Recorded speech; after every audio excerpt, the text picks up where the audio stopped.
Mungkin pernah nggak tanya kepada Pak Kiai maupun kepada terdakwa, mengapa sih selama bertahun-tahun dia bersikap dalam tanda petik tidak kooperatif?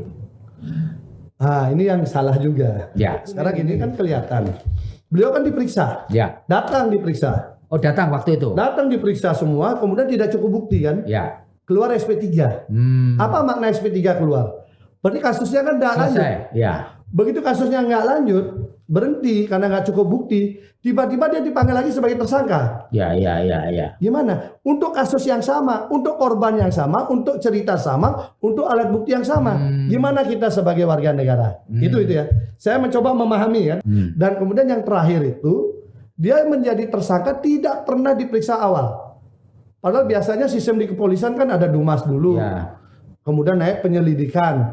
Ini kan terlapornya kan diklarifikasi, habis itu di BAP, kemudian jadi saksi dulu, cukup bukti baru dinaikkan jadi tersangka. Ya. Ini kan tidak ada peristiwa itu langsung tersangka. Ya. Berarti ada kekuatan besar yang menekan ini harus cepat.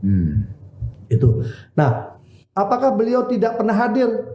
Hadir, buktinya ada di BAP. Oh, di BAP awal ya? BAP di kasus yang kedua ada juga. Ya, tapi ketika dia setelah menyerahkan diri. Bukan. Oh, bukan.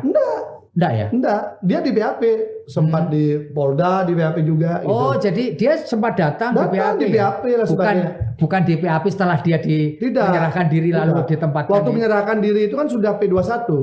Oke. Sudah P21 langsung tengah malam penyerahan tahap kedua. Dan kemudian Pak Kiai sempat jatuh sakit. Nah, beliau akhirnya mengurus Pak Kiai. Itu dia abaikan. Ya. Karena apa? Karena dia berpikir sudah ada SP3 kok ngapain lagi dilanjutin. Ya. Nah, itu kemudian diciptakan melawan polisi, mau ini aparat dikesankan lemah dan sebagainya. Padahal tidak.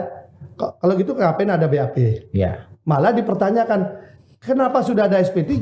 Kasusnya lanjut. Ya. Mestinya SP3-nya cabut dulu dong. Oke.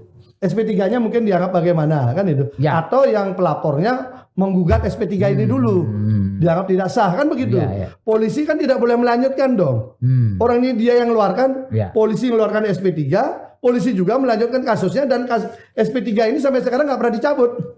Ya. Nah, ini maksudnya kemudian merasakan ketidakadilan. Ya. Perlawanan ketidakadilan itu dengan cara kemudian ya ini panggilannya nyusahin saya. Besok ini lolos paling dicari lagi saya.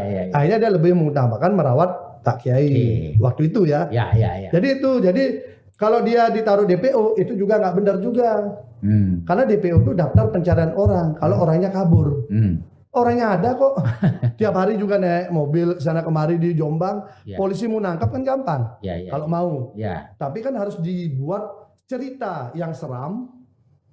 Pondok diserbu sehingga menjadi isu nasional.